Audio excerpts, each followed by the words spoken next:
A young man becomes the Messiah to prepare his planet for a universal war. Paul Atreides belonged from a royal bloodline of the House Atreides.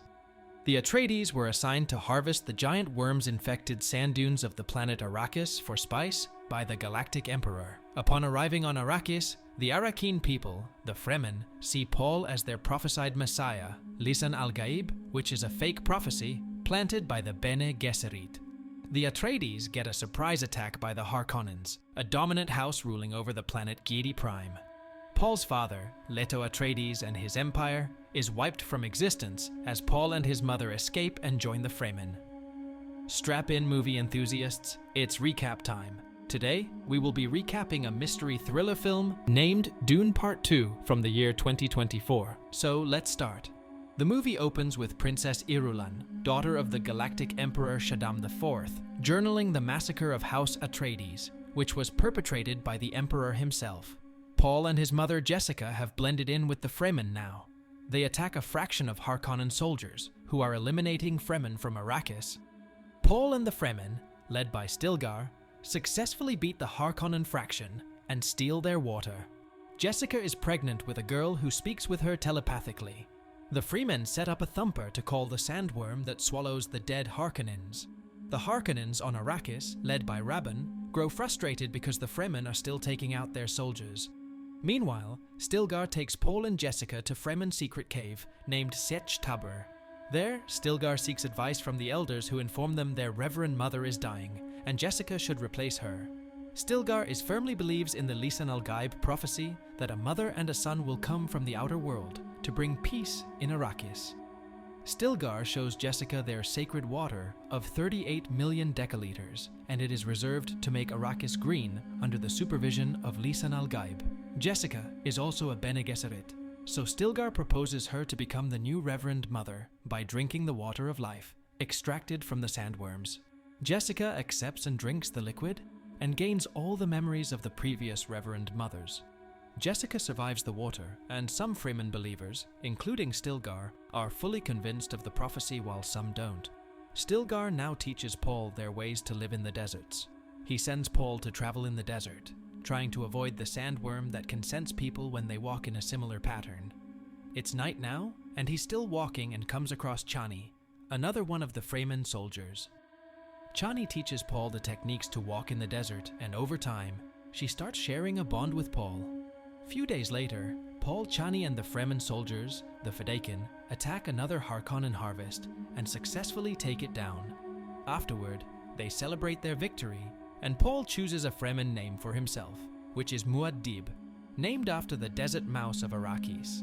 Paul and Chani fell in love as learns worm riding and fights the Harkonnens with them.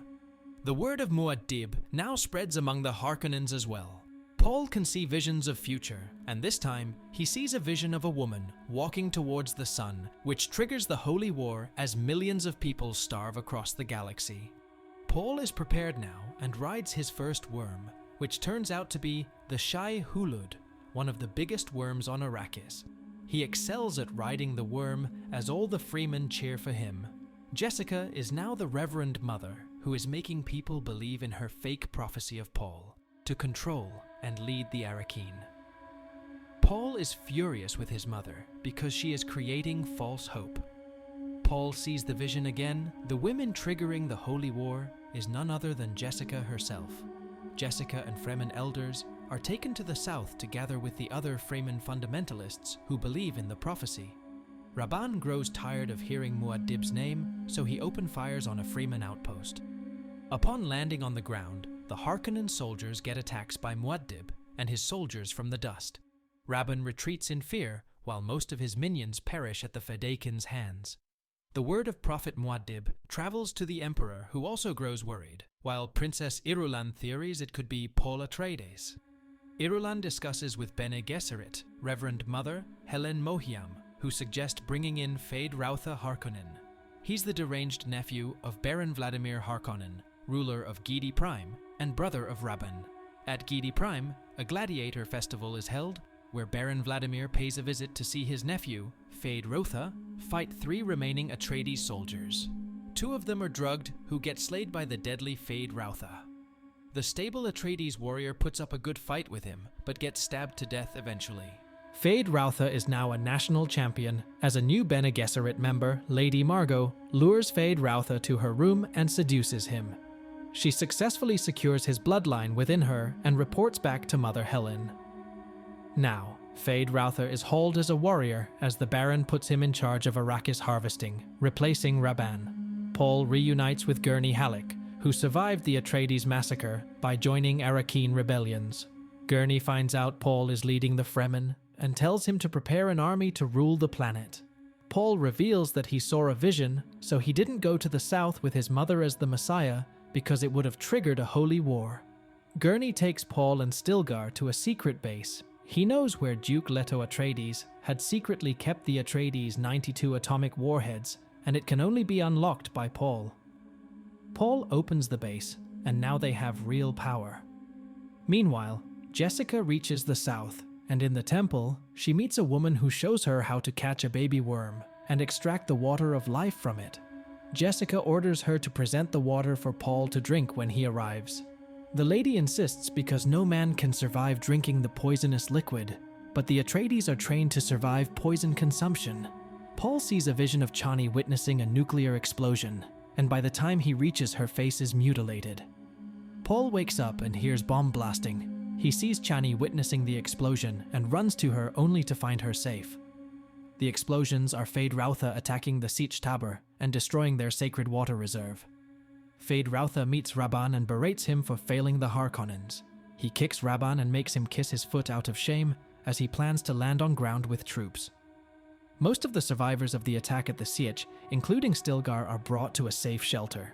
Stilgar tells Paul to go to south and take his place because it's the only way to speak there as a leader. Paul still disagrees and orders Gurney and the Fidekin, including Chani, to visit the south and protect his mother. Paul sees vision due to contact with the natural spice of Arrakis.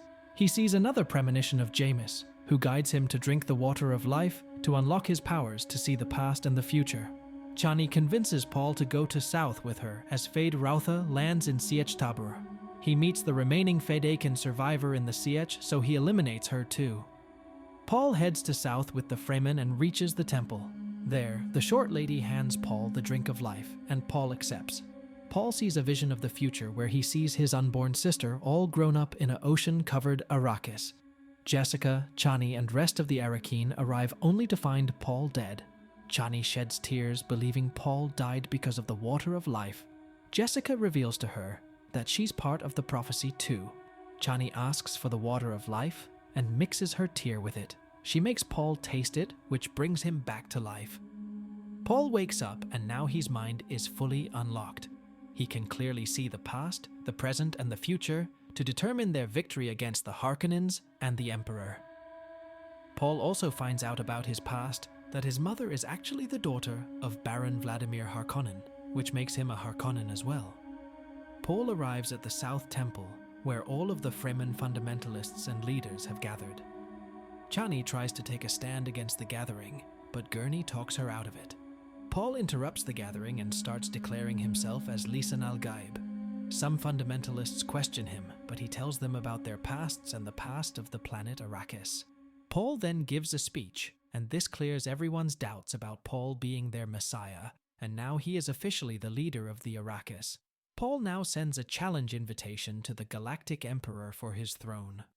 Emperor has no other option but to accept according to the law. Princess Irulan confronts Reverend Mother Helen, who reveals she counseled the Emperor to take out the Atreides. The Emperor now arrives at Arrakis with his royal army of Sardaukar. The Baron Harkonnen sees the Emperor's arrival as alarming, so he alerts the rest of the houses in the known universe to come to Arrakis because their future depends on it. Meanwhile, Paul strategizes with his army on attacking the Sardaukar and barging into the Emperor's ship. Baron Vladimir presents himself in front of the Emperor, along his nephews. The Emperor mentions that Muad'Dib is still alive, and the Baron failed to exterminate him. For this, he punishes the Baron. Paul leads his army and launches their atomic warhead on the Sardaukar warships and destroying all of them. Then, they lead charge by calling the biggest worms and attacking the Sardaukar army on the ground. The Fedakin emerge from the sands and battle the Sardaukar, including Chani, who has now taken Paul's place in the holy battle he foresaw in the previous movie. In the ship, the Sardaukar surround the Emperor to protect him as the Fedaykin break in the ship. Paul emerges from the smoke and approaches Baron Vladimir. He stabs him in the neck and tells him he dies like an animal, which are the same word that Vladimir said to Duke Leto before assassinating him. Meanwhile, Gurney is leading the charge against the Harkonnen, residing in the royal palace. As Rabban tries to escape from there, Gurney confronts him and kills him to avenge his friends and family. The Baron is thrown in the desert, whose body is crawling with ants now. Meanwhile, the other great houses arrive at Arrakis, as Paul introduces himself to the Emperor as the Duke of Arrakis. He challenges the Emperor for his throne and asks Irulan's hand for marriage in case Paul wins. Otherwise, he will launch all of his atomic warheads on the spice fields, destroying the universe's most valuable substance. Chani gets heartbroken because Paul promised to love her till he dies. The Emperor chooses Feyd-Rautha as his champion. Paul accepts, and a knife battle between them commences. They both fight rigorously, but Rautha stabs Paul with his own knife. He tries to stab Paul again, but Paul sneakily stabs him in the heart and defeats him. Paul walks towards the Emperor as Irulan pleads to spare his father, as she will willingly marry Paul. Paul forces the Emperor to kiss his ring and accept him as his new galactic emperor. Gurney informs that they await his further instructions because the great houses have refused to accept Paul's ascendancy. Paul prepares his army for his predicted holy universal war against the houses from across the universe. Arrakis accepts Paul as the new emperor and chant his name. Chani feels betrayed by Paul, and she refuses to join him, so she calls a sandworm to ride away. The movie ends here. I hope you liked the story recap. Don't forget to like and subscribe to our channel. Thank you for watching, and see you next time. Thank you for being a part of Black's Movie Recaps. If these tales of mystery and intrigue sent shivers down your spine, make sure to hit that like button and subscribe to Black's Movie Recap for more bone-chilling narratives. Stay tuned, and until next time, stay captivated.